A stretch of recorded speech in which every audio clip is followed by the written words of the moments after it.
Cowboy Like Me is growing on me, but that was definitely like a skip originally for me. But the rest Mhm. of them, I seriously like, and really like, are there any bad Taylor songs? I don't think so.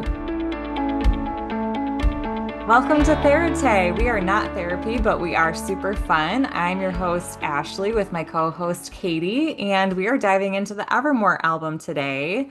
Katie has some statistics for us. Do you want to share those for us? Would love to.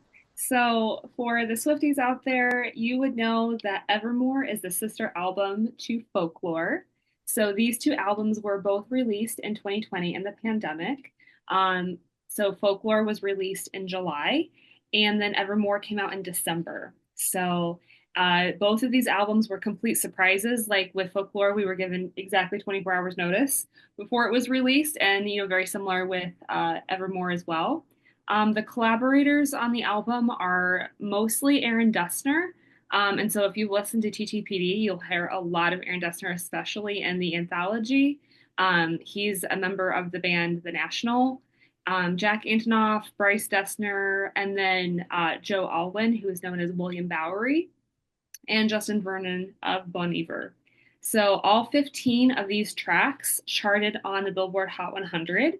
The first song on the album, Willow, actually charted at number one. There was over 1 million sales in the first week alone. And what I thought was a fun fact about this is that the surge from Evermore contributed to 2021 becoming the vinyl's biggest year in decades because Taylor Wow. released it on vinyl. So US vinyl sales topped 41 million units, and that is the highest since 1985. And for the first time since the 1980s, vinyl outsold CDs in the US in revenue and in units sold. So that was super interesting. And because of Taylor Swift's success, a lot of other artists started performing and releasing on vinyl as well. So I thought that was kind of a neat fact that like she could have such a huge economic impact on how people listen to music just based off of how she released it. Yeah, that's incredible. I love this album, Katie. I'm so excited to get into it. Can't wait. Ashley, can you start us out with your general impression of the album? Yeah, so I remember when I first saw that this was coming out. I love anytime a Taylor album comes through, but the timing of this was just perfect. I feel like it was exactly what the world needed. It's such a hard time of life. So, the album itself, I love this album. I love it. It's I have to be careful about when I listen to it because it is like a good album to cry to, and it's not going to really get you like pumped up to like do something fun. So Nope. so when I'm like I know that there's emotions within me that I haven't connected to yet and I need to, I go to this album. That's the type of album it is for me. So it's a sad album in a lot of ways, but it's also like it ends on a really hopeful note, which I'm excited to talk about in one of our songs. And it's extremely poetic. It's a very deep album. Yes, I would Yeah. absolutely agree. What are Yeah. your impressions of it? So I actually kind of did a breakdown of three different categories here, Of like course you did. the lyrics and then the melody and then just a personal note about what the album means to me. I love Um, it. this album is storytelling on a much deeper level. It is exploring really deep topics, very similar to TTPD. And it's a significant both of Folklore and Evermore. I feel like I can't only talk about Evermore, even though we're featuring that album because it's so connected to Folklore. Um, it's such a departure from her earlier work. Her earlier work centered her life, and Evermore, I feel like she's blending her life and fiction together in a way that kind of like where does one begin and the other end? You're not quite sure, but makes the album that much more relatable. And it feels very rooted in literature and in poetry. I 100% agree with that. And I think that Evermore in particular feels like this indie folk vibe and acoustic electric guitar, the soft vocals. Like, I feel like this album, it feels extra true that the melody plays an important role in telling the story. Ooh, interesting. Tell me more. So, like the song Evermore, where she and Bon Iver are singing together, and then there's like this middle part where they're playing off of each other's, and their voices remind me of waves. And that just matches the imagery of like a ship at sea that's unmoored, which she talks about in the lyrics. So it just feels like, or closure, like just the way that that song goes up and down and just has this kind of like uplifting beat of like I don't need your closure. Like I've already done this. Like thanks but no thanks. Like I feel like the melodies play a really like unlike pop where you could listen to a song's melody and maybe not even need the words to find the melody enjoyable. I feel like you need the melody to understand and appreciate the lyrics. Hmm. Wow, that's beautiful. I'd never put that together before. I want to listen to it all over again now. I'm sure you will. And then a personal note about this album, like you kind of alluded to, 2020, really hard year. Anybody who's alive today has probably, if they're not a child, has a vivid memory of 2020. And these albums hold special significance for me. They came out the year that I was finishing my graduate program. And because the world was on fire in 2020, and because my personal life, because of my job and where I was working at the time, everything was in chaos. I remember emailing my professors and saying, "Hey, like my world has been so turned upside down. I need extensions," and they were great about it. But I remember when it was time for those, extensions to end, and I really had to turn these assignments in. I was falling apart. Like my burnout was at an all-time high, and I listened to Folklore and Evermore like on repeat. And I had a hoodie that I wore while I listened to these. And I just didn't take the hoodie off, and I would just sit for like hours on my computer, like cranking out these papers, these projects, and this like hoodie over my head with like these songs on repeat. And so it just, when I was thinking about what this album meant to me, I was like, this was my soundtrack. This was my escape. This was my companion in a very dark time. And it was like, it was hope when I really needed it. And so I remember when I first heard this like indie folk vibe of Taylor's, and I remember just being like, this is it. Like Taylor came home. Hmm. And I remember even saying that to my spouse at the time of like, I feel like she's come home. Like this is the music she was always intended to create. These are the stories she was always meant to tell. It was such a departure for other work, but it just felt like a homecoming. Like her voice had found its way home in these songs. Um, Hmm. so I just love them, and I'm very excited to get into the details of these songs. Aw, thanks so much for sharing that part of your story. That's beautiful. I'm so glad that you were able to say that. And yeah, I feel like especially the song Evermore, like that is such a beautiful, beautiful song. It is. When I think of hope, I often think of that song, like if I'm thinking musically. Um, so yeah, that's amazing. What themes do you see in this album? Oh, so many. Regret, sadness, happiness, joy, jealousy, uh, fictional fun stories, true crime. I don't know that that's an emotion, but like it's got some true crime on there. Shout out Body No Revenge, Crime.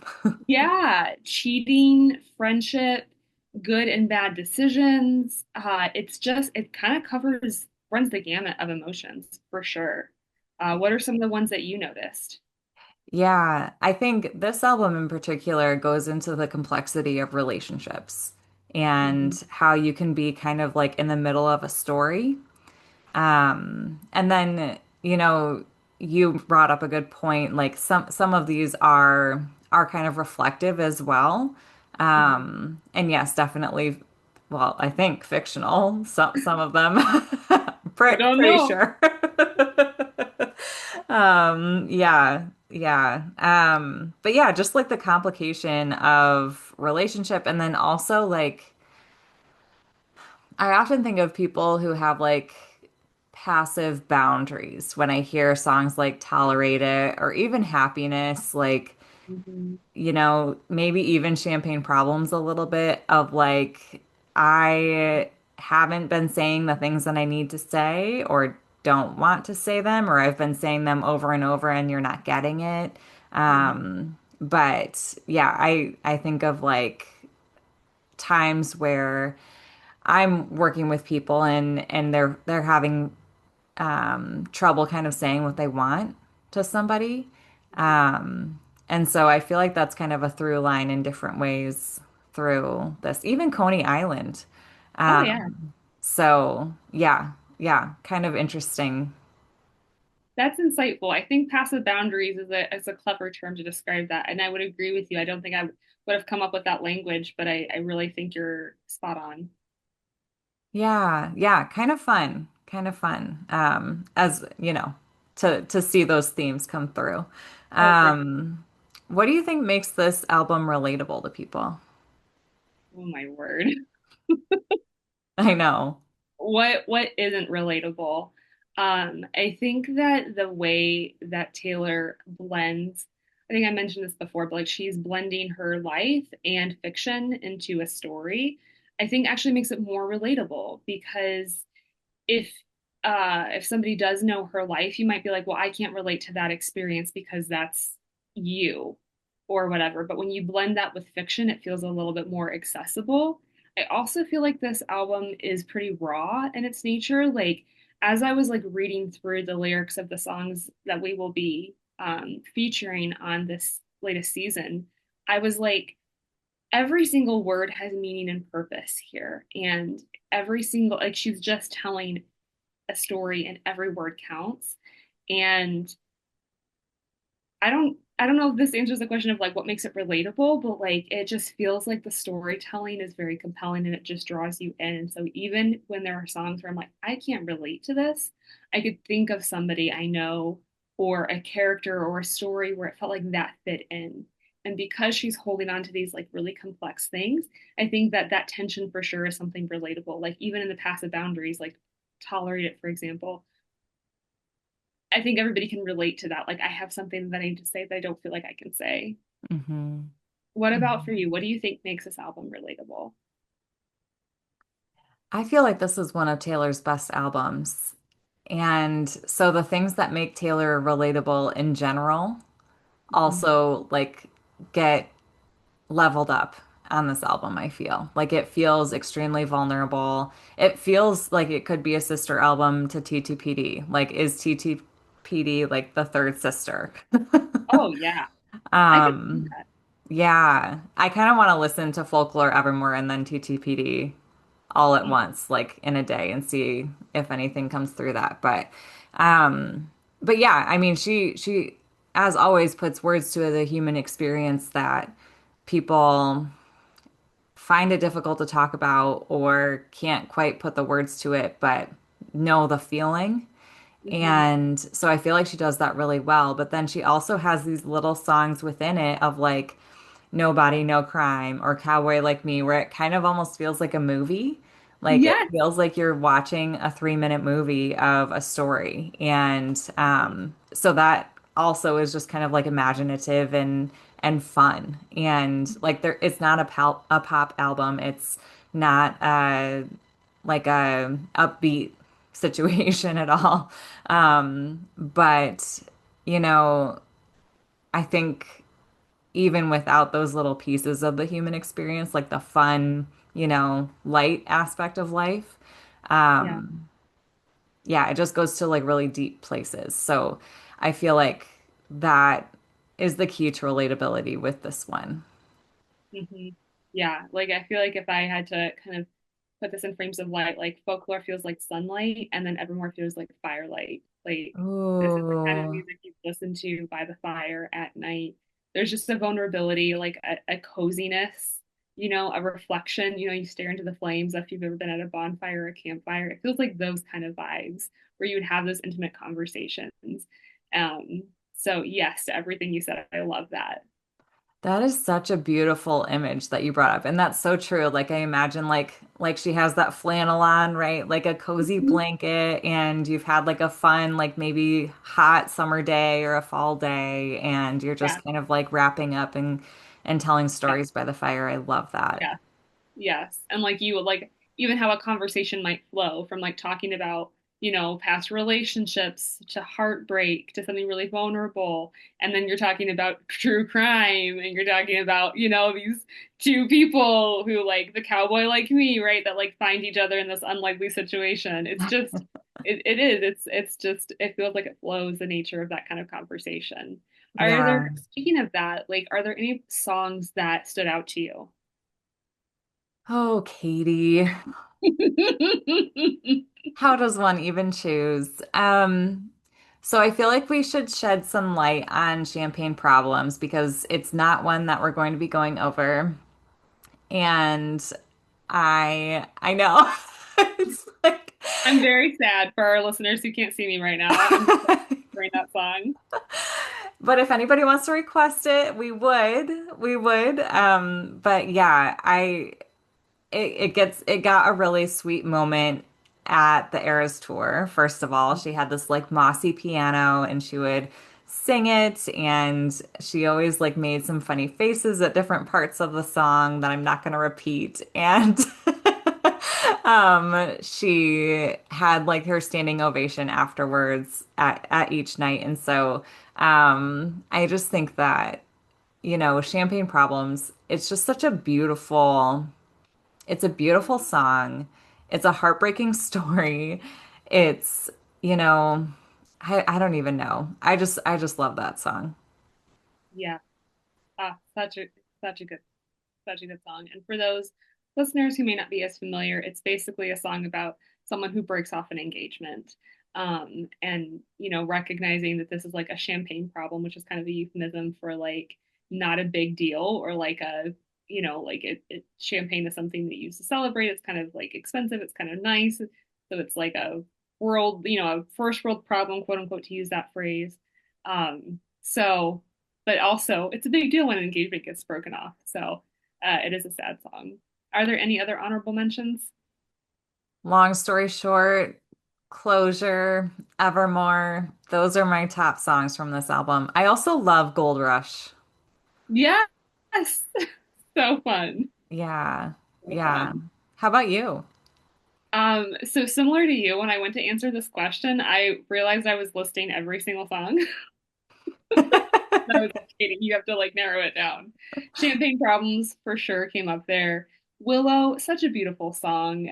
Just really just it's just a lovely melody. And Tolerate It. Oh, that gut wrenching.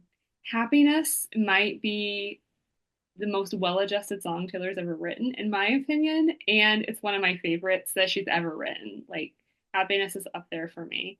Um, I really love Dorothea because to me the song is about long-term friendship, and I really love that she's singing about friendship. And I feel like um, just this idea of somebody that you used to spend a lot of time with and now you're long distance. And again, that feels very relatable because for a lot of us, like we may have had a best friend we were in proximity, but because of life, jobs, spouses, education, we move. And then you're still trying to maintain this special relationship and just saying, like, I'm always in your corner, even though I'm 1,000 miles away.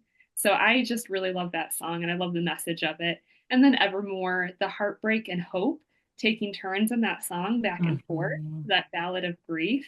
And then yes, all the songs that you mentioned as well. So I again, if I really went, I could list every song as something I love about each of them. So I'm not going to do that, but those are some honorable mentions. I love it. Yeah, thanks for sharing that. Are there any skips on this album for you? I'm curious. And I also didn't prepare you for that question. Oh Sorry. no, it's fine. Ivy is one that I skip pretty routinely. Same. Yeah, that's not really my vibe, that song. Yeah. Oh, go ahead. What I do appreciate is that she's talking about it. Like, I mean, it's a song about infidelity. It's a song about cheating. It's a song about like desiring somebody that's forbidden. And I really appreciate that she's exploring those themes, but it's just not a song that musically or lyrically like really draws me in. What Hmm. about you? Any skips? Yeah, I would also say Ivy. I don't listen to No Body, No Crime every time. I will Mhm. listen to it and it's a fun song. But I don't listen all the way through all the time. And then Cowboy Like Me is growing on me, but that was definitely like a skip originally for me. But the rest Mhm. of them, I seriously like, and really like, are there any bad Taylor songs? I don't think so. But yeah, those are the three that I'm like, I could probably do without personally. Probably not your top list. Yeah, Yeah. fair enough. What about lyrics that describe you? Katie, Yes. this was the hardest question.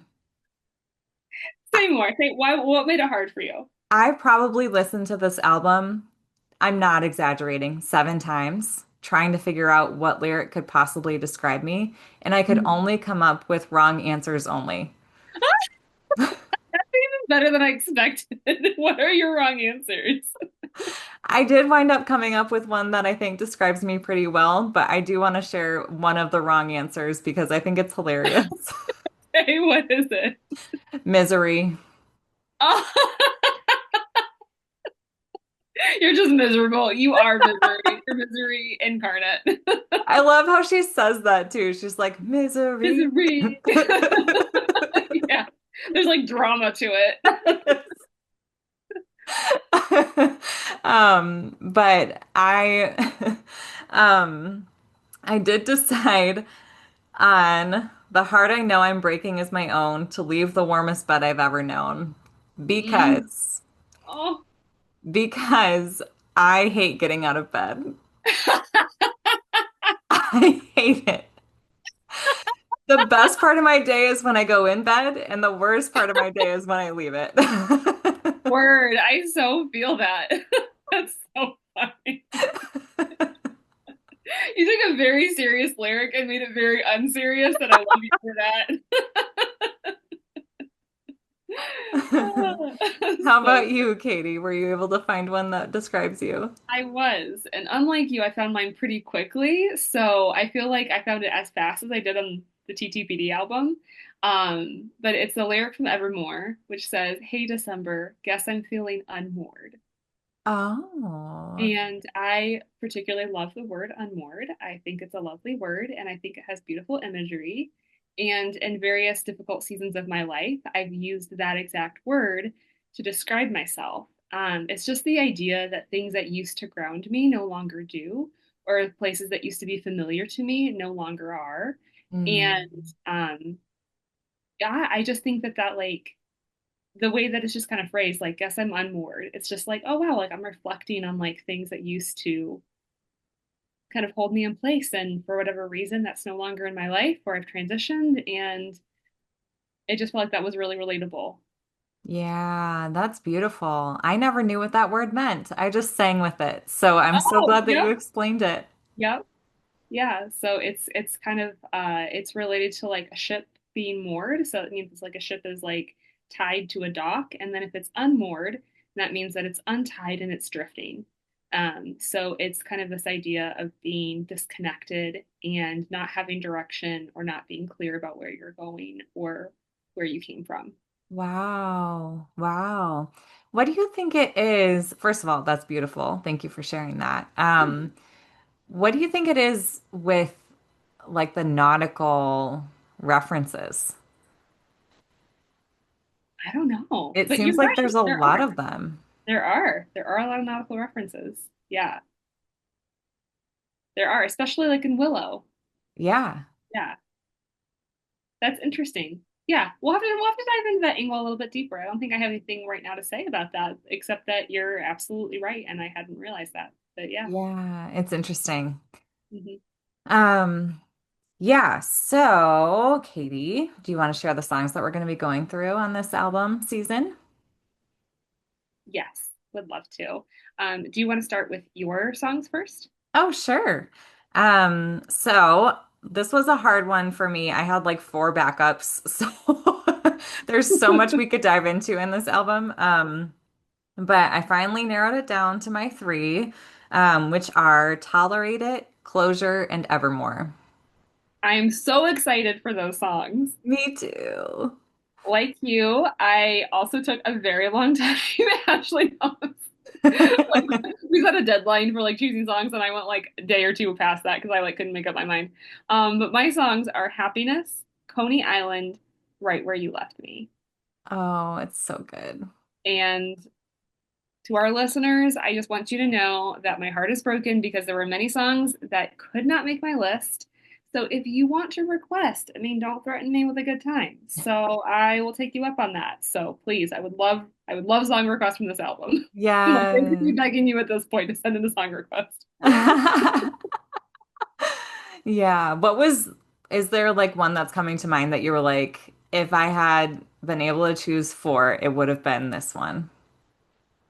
Um, did you you didn't select It's Time to Go. No, I didn't.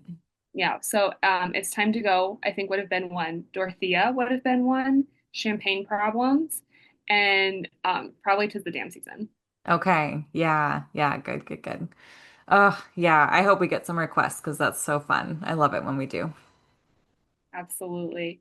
Well, listeners, thank you so much for joining us on our album overview. Our first song will be Happiness that we'll be covering next, so tune in for our next episode. Jeremy, thank you for editing. And to our listeners, you can find us on Instagram at Therate Podcast. You can also email us with your song request or any feedback at theratepodcast@gmail.com. Also, check us out on YouTube or Apple Podcasts. Can I add one more thing? Please do. This is also the first time that we are recording since we were able to be on the TheraSwift podcast. So we just Yes. want to shout them out too here at the end, just kind of saying thank you to you guys again for having us. And if you guys haven't seen their podcast, they talk about like healing journeys through Taylor's music, and it is a beautiful podcast. And we actually dove into another TTPD song together on there. So if you haven't seen that yet, take a look. Thanks so much. We'll see you guys at our next episode. Bye.